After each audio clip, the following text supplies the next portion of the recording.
Zohran Mamdani's unexpected rise to power marked one of the most significant political shifts in modern New York history. His victory symbolized the exhaustion of traditional machine politics and the emergence of a new, community-driven movement grounded in social justice and economic equality. Born to Ugandan Indian parents and raised in Queens, Mamdani carried the experiences of immigrant neighborhoods shaped by rent struggles, cultural diversity, and civic neglect.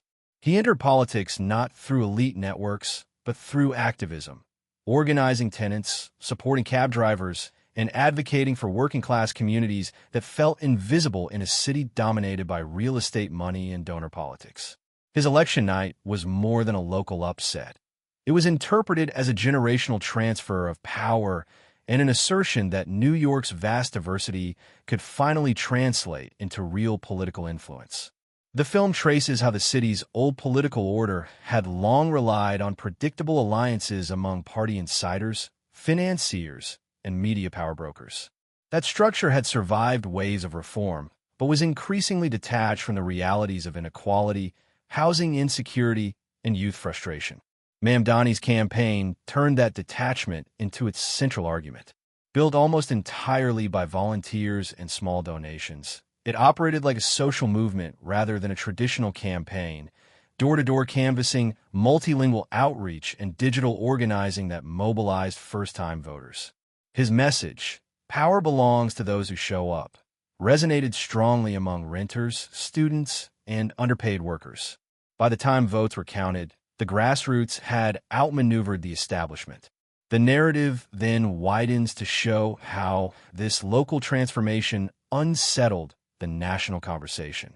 Mamdani's win was portrayed as a test of whether progressive politics could succeed in the financial capital of America. Corporate interests and older Democratic figures worried that his agenda, rent control expansion, municipal broadband, wealth taxation, might signal a broader revolt against neoliberal urban policy. Supporters, meanwhile, saw him as proof that representation and justice were not rhetorical ideals but achievable realities. Commentators noted that New York, often treated as a symbol of entrenched inequality, had become an experimental ground for a new civic imagination. Donald Trump's reaction receives special focus. Watching from Mar-a-Lago, he publicly congratulated Mamdani with backhanded remarks, calling the result surprising and questioning how long such enthusiasm could last. Yet beneath the casual tone was unease. Both men were products of Queens, but of opposite worlds. Trump had risen by mastering spectacle, property, and populist outrage. Mamdani by mobilizing empathy, diversity, and structural critique. The contrast between their trajectories, one representing the capitalist triumph of 1980s New York, the other the inclusive rebellion of the 2020s, became a lens through which journalists interpreted the city's political metamorphosis. Analysts described Mamdani as the moral inversion of Trump, each fluent in media performance, yet one trading in fear and the other in collective possibility. As Mamdani took office, his policies began to challenge the city's long-standing economic orthodoxy. He prioritized affordable housing, worker protection, and public ownership projects, pushing the boundaries of what municipal government could attempt. These initiatives immediately jeopardized relationships between City Hall and corporate donors. Developers warned of capital flight. Union leaders split over strategy. Party elders urged moderation. The film portrays this tension not as chaos, but as the friction of democratic renewal, a city renegotiating who it truly serves. For everyday New Yorkers, especially immigrants and youth, the Mamdani administration represented a long-awaited acknowledgement that their struggles were legitimate parts of the city's story. Meanwhile, national Republicans used the moment to reinforce culture war narratives, casting Mamdani as an emblem of radical socialism. Trump himself, though no longer in office, used interviews and social media to frame the new mayor's rise as evidence that New York was losing discipline. Yet even some conservatives privately admitted that his communication style, direct, energetic, digitally savvy, borrowed techniques pioneered by Trump's own campaigns. The documentary suggests that in opposing Mamdani, Trump inadvertently validated him as a political equal from the other end of the ideological spectrum.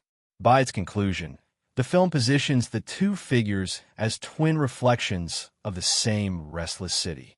Both learned how to convert attention into power. Both speak to deep emotions within the American psyche. Where Trump personifies nostalgia for a hierarchical past, Mamdani articulates hope for a pluralistic future. Their coexistence underscores a larger truth.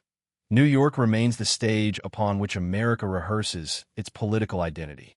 The city's transformation under Mamdani does not erase Trump's legacy. It forces the nation to confront it, question it, and evolve beyond it. In the final synthesis, the documentary argues that Mamdani's victory redefined not only electoral math, but the meaning of representation itself. It demonstrated that political legitimacy can arise from empathy rather than wealth, from shared vulnerability rather than dominance. For Trump, it exposed the limits of charisma unmoored from compassion. For New York, it reintroduced the possibility of civic morality in governance. The closing message is less about personalities than about trajectory, that every generation inherits a city built by the previous one, and the act of rebuilding, whether through